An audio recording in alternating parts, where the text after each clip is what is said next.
Chavitos, Lindsey Graham está muerto. Así, de la nada, Lindsey Graham está muerto. Ayer que vi este post de Trump que vemos aquí, brothers, yo no me imagino, o sea, la verdad me fui de nachas porque dije, ¿cómo puede ser posible? O sea, de hecho, esto salió a medianoche o a la 1 de la mañana, o sea, salió súper tarde. Digo ayer porque era antes de irme a dormir, pero esto salió, brothers. El senador Lindsey Graham pone Trump, uno de los mejores senadores, de los más grandiosos que ha tenido nuestro país y que nunca él ha conocido, está muerto. Siempre estaba trabajando y era de verdad, un patriota americano. Lindsey será lo vamos a extrañar mucho. Los detalles y los arreglos para pues todo lo demás seguirán. Y dice, muy triste. Para Trump esto fue muy duro, brothers, porque yo la verdad pensaba que era el otro, el que se quedaba pasmado, el otro que es, no me acuerdo ni cómo se llama, Mitch McConnell, ese güey. Se esperaba que ese güey ya, es más, yo creo que ya está, ya murió, yo creo, porque pues estaba muy enfermo y lo habían sacado al hospital, regresó al hospital y yo pensé que era ese güey, el que se quedaba así todo pasmado, pero no, vi esta foto y dije, no puede ser, este güey siempre estaba pues, así como lo ven en la foto, hablando y diciendo y lo acompañó a Trump a muchos viajes, estaba en todos lados, acaba de regresar de Ukraine, brothers. Y ahora Trump sale a hablar en una entrevista con un programa que se llama Meet the Press, que lo han tratado muy bien, lo han tratado muy mal, y pues sale a decir qué es lo que él está pensando, brothers. Y dice algo muy importante porque parece que justamente él venía de un viaje de regreso de Ukraine, la casualidad, Ukraine, que se ha convertido en nuestra pesadilla, porque pues ni es nuestra guerra y Biden gastó 350 billones de dólares en una guerra que ni siquiera nos correspondía, y ahora resulta que viene de Ukraine y pues dicen que a lo mejor hasta lo desvivieron. De hecho, están investigando, el FBI está llevando una investigación justamente ahorita porque dicen que a lo mejor fue mano negra, brothers. Pero vamos a ver primero, ese será otro video, lo que está haciendo el FBI. Es mucha información. Y esta llamada que tuvo Trump es bastante larga. Vamos a oírla, brothers. And to start us off and do that, joining me now on the phone is President Donald Trump for reaction to the death of his close friend. President Trump, thank you for joining us, and my condolences to you. Well, thank you. He's a tough one to lose. He was great. He was unique in every way, actually. He was, Mr. President, and I know that we are all just absorbing this news. We are all in shock. Can you tell us, Mr. President, how you received this news and your immediate gut reaction when you heard it? So what makes it even stranger is that I got a call last night sometime in, the early evening, maybe in the 7s, and he called and he said, we're all set for the Save America Act. He was pushing the Save America Act like crazy. He got back, said he just landed from Ukraine. I said, that's a long trip to make. He said, he sounded a little tired, but perfect, but a little bit tired. I had a right to be. And he was a worker. He was really a worker. But he sounded great, actually. But he actually said he was tired. But he wanted to pass the Save America Act. And I said, well, we're going to get it done, Lindsay. We're going to get it done. I'll see you soon. We thought maybe we might even meet today. And then that was it. And that was, very around the time. It couldn't have been much longer. It could have been his last call. I don't know exactly. But I got a message about 1 o'clock in the morning from one of the people at his office that he had passed away. I said, I just can't believe it. ¿Vieron eso, brothers? Quería pasar el Save America Act. Ese Save America Act que también se ha convertido en otra pesadilla porque no lo han querido pasar los senadores demócratas. Los 47 senadores demócratas que están en el Senado, son los únicos en el país, literalmente, que se entienda bien, los demócratas, los senadores demócratas en el Senado, porque ni siquiera los del Congreso ya lo pasaron. Los del Senado, los 47 senadores demócratas del Senado son los únicos en el país que no quieren pasar el Save America Act. ¿Y qué es el Save America Act? Es el tener un ID para votar como en todos los demás países del mundo. ¿Y por qué digo que son los únicos? Porque en todo el país, en Estados Unidos, se han hecho encuestas para ver quién quiere este act y quién no. Bueno, pues adivinen. Los únicos que no lo quieren son los senadores demócratas, porque el 90% del país, sin importar partido, quiere un ID para votar. Quiere el Save America Act. Y no lo quieren pasar. Lindsey Graham le acaba de decir a Trump, quiero que pasen el Save America Act, vamos a hacerlo, estaba totalmente motivado, quería empujarlo, quería meter todas las fuerzas en el Senado, ahorita todo el mundo está tratando de pasar eso, porque los senadores demócratas no quieren. Y desgraciadamente hay 2 o 3, pues ya saben, traicioneros en el Partido Republicano, que tampoco votarían por él, y eso hace que la mayoría, si es que tirar el filibuster, no pasara. Entonces, se acaba de uno de los que sí hubieran votado por el Save America Act, brothers. Está cañón.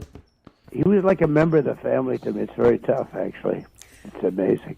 Mr. President. He was such an advocate. He was, if he wanted to get something, and he had a unique ability. He was able to deal with Democrats and Republicans. If I had a problem, a real problem, I wouldn't often ask.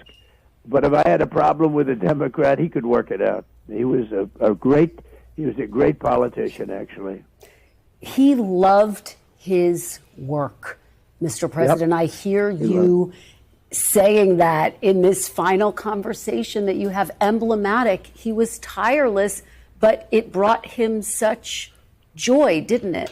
No, there was nobody like him. He loved being a politician, and he was going to win his election. He was going to win it big. I endorsed him very early, and he was going to win it big.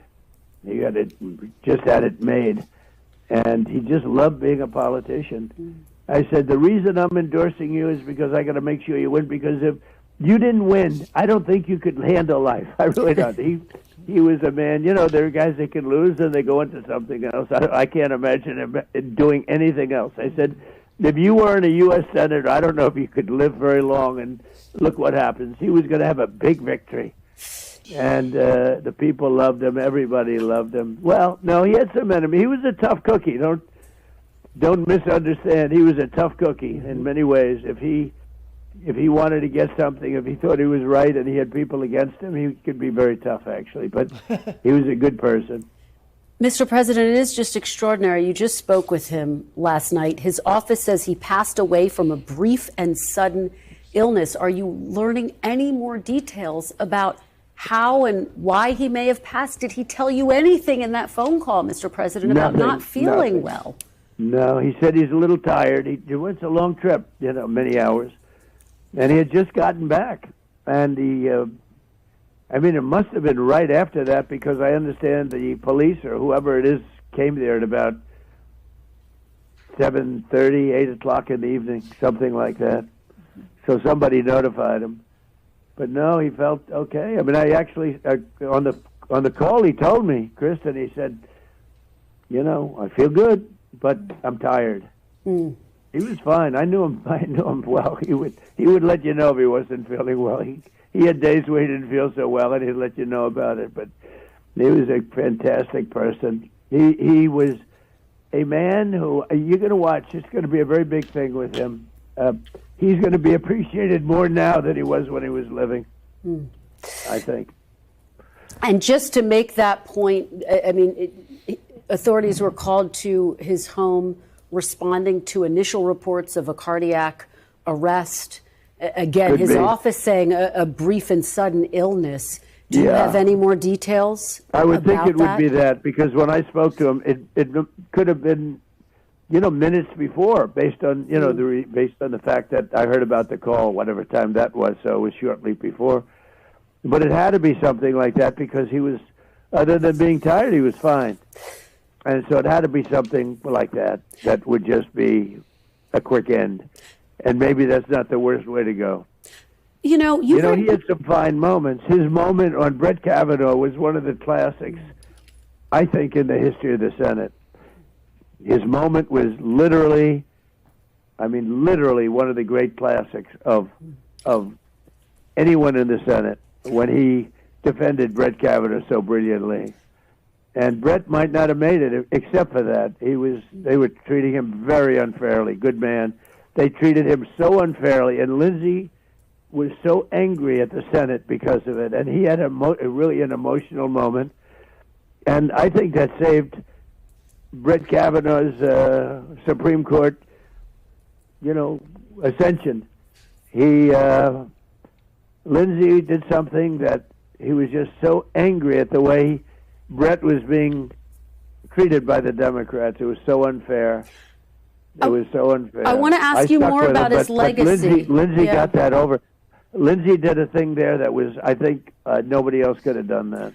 Let me ask you a little bit more about his legacy. And I know you remember this moment, Mr. President, back in 2015, when he was one of your challengers on the campaign trail, the two of you facing off against each other. And then he very quickly became one of your staunchest allies, Mr. President. And he, frankly, never let up in that posture. No, he never did. Played golf together, frequently on the phone together. What do you think it is about Senator Graham that allowed him to make that transition from competitor to ally so quickly and so forcefully? Well, I got to know Lindsay during the campaign. I didn't really know him then. I met him once or twice, but nothing. And I got to know him during the campaign. He was tough, but he said, "I'll see you in South Carolina." He was... but when it came to South Carolina, I won South Carolina by a lot, and I sort of ran the table on everybody, and it was good.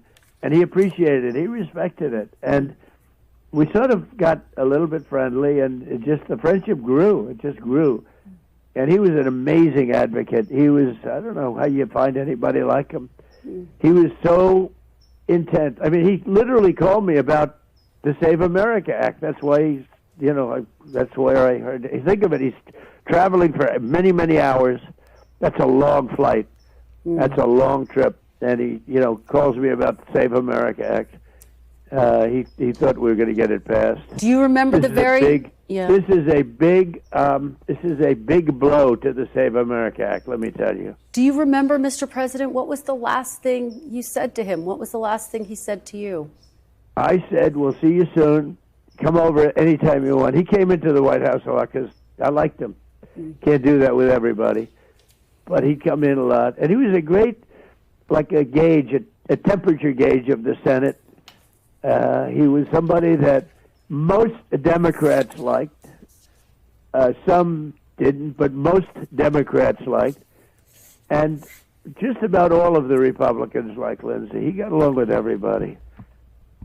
And yet he was a tough cookie in a lot of ways, but honestly, he was a great politician. People don't realize what a good politician he was. He could go in and get something approved. He would just get people on his side. He was really a talented. You probably never heard me say that about anybody because there aren't too many of them. Let me tell you. Sometimes you'll meet somebody that's been there for 25 years. You say, "How did they stay?" They're not. This man was a great politician. He really got it. To that point, Mr. President, it's nearly impossible to think about replacing Senator Lindsey Graham, and yet the governor of the great state of South Carolina is going to need to appoint someone on an interim basis. There will also be a special election called. Do you have, I know it's only hours, but is there someone you think he should appoint? Is there someone you think he will appoint? I have somebody that I think would be great, but I don't want to say it now because it just, it's too soon with Lindsay. I don't want to even talk about anybody, but I do have somebody that I think is really good. The governor's a good friend of mine. I've endorsed him. I endorsed him early on, and he endorsed me right from the beginning as a person that never did this before. In 2016, he came out and very strongly endorsed me, and then I made up for it. I removed somebody from office that I didn't think was so good. Moved her over to the United Nations. 95% of my doing that, because the United Nations job was not exactly tough. It could be very important, but she was okay at it. But I did it because Henry McMaster was the lieutenant governor, and by moving her, I got myself a great, really a great guy. Henry McMaster has been a really good governor, really good guy, and that position cleared out. And Henry's been a great governor. Now he's termed out, but he's going to do the right thing. I think Henry will be fantastic. Remember, he endorsed me out of nowhere. He said, "I like that guy the best," and he campaigned for me with his wife, with Peg. Yeah. He campaigned for me. I'd say, "Who is that man that's campaigning all the time?" I hardly knew him. They said, "That's the lieutenant governor." So they have a great governor, and he's going to make a good decision. But ultimately, it's going to be an election pretty soon. As I understand the rules, every state is different. But ultimately, they'll have an election. They'll have some people joining. Some are good, some are bad. And but I have somebody that I like, but I'm not going to tell you who now because it's too soon. All right, fair enough. We will. I never thought I'd be in this position. Yeah. I thought Lindsay was going to be living forever. I said, "Lindsay, you're going to live forever." And he was going to have a big victory. He was scheduled to win by a lot. He had my support, and he was going to win by a lot. He was going to have one of his best elections ever, and now he's got this. Terrible.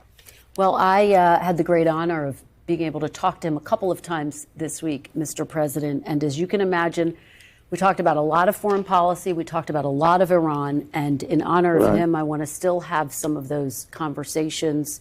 Those were the conversations he wanted to have here this morning, Mr. President. You obviously launched a fresh round of strikes overnight. Iran said overnight the Strait of Hormuz is closed. CENTCOM came out this morning and said the Strait of Hormuz is open. Which is it, Mr. President, and how are you going to respond? And I don't want to talk about it because I want to honor the life of Lindsey Graham, so I don't want to talk about it. I told you that before the call. Yeah. It's open. We bombed the hell out of them last night. They're very, very evil and sick people.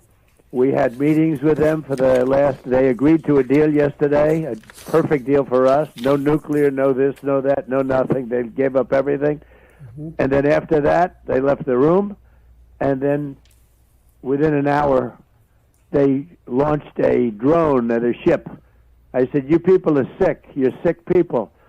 And so it's one of the... Y eso lo van a hacer a propósito, los iraníes. O sea, están jugando con Trump, se están burlando literalmente de Estados Unidos. Y por eso yo he dicho 20 veces que la militar debe destruir todo lo que tiene que ver con lo militar de Irán. Hasta puentes, todo, güey. O sea, es que, ¿de qué se trata, no? O sea, digo, para los que hemos estado siguiendo esto de cerca, brothers, ¿quién difiere? O sea... I don't want to talk about it. Finally, before I let you go... I want to talk about one person today, Lindsey Graham. As we should, Mr. President. Just finally, before I let you go, what is the legacy of Senator Lindsey Graham, Mr. President? He's got so many legacies, but one of the legacies is a Supreme Court justice who's excellent named Brett Kavanaugh. That's one of the legacies. That's a big legacy because Brett was being treated very unfairly. I don't think he could have gotten through without Lindsey's classic. I mean, if you go back into the top 10, I think it would be a top 10, a top 5 in the history of the Senate. The emotion, the anger, the love, the whole thing, everything was in that. I called him up. I said, "That's one of the great classics of all time." He was a great politician. He really was. He got along with a lot of people that you wouldn't think of. He was somebody that loved our country, and he fought very hard for the country. And I know he was going to do your show today. He told me, "I'm doing Meet the Press." Can you believe it? He said, "Here I am doing Meet the Press for him." But he told me last night he's doing Meet the Press. So, but I said, "Just relax and take it easy, Lindsay. He just got back from a long trip." But I thought he was just going to live forever. Si oyeron, brothers, Lindsey Graham estaba programado a hacer justamente este programa, Meet the Press, hoy en la mañana. Y lo acabó haciendo Trump, porque Lindsey Graham, pues... It didn't work out that way. Mr. President, our deepest condolences to you. I know that you have lost a friend as well as one of your closest allies, and we deeply appreciate your joining us today and giving us your reflections on Senator Lindsey Graham, who the nation's capital and the country mourning today. Mr. President, thank you very much for your time. Thank you very much, Kristen. Thank you. Thank you. Wow, brothers, eso es la llamada que acaba de hacer Trump hace unos minutos. Esto es breaking news. Triste, porque fue uno de los grandes, el mismo Trump lo está diciendo, y como lo dijo él, no dice esto de muchos. Así que, pues ojalá, pues en paz descanse. Díganme qué piensan, los leo, suscríbanse, compartan, los amo.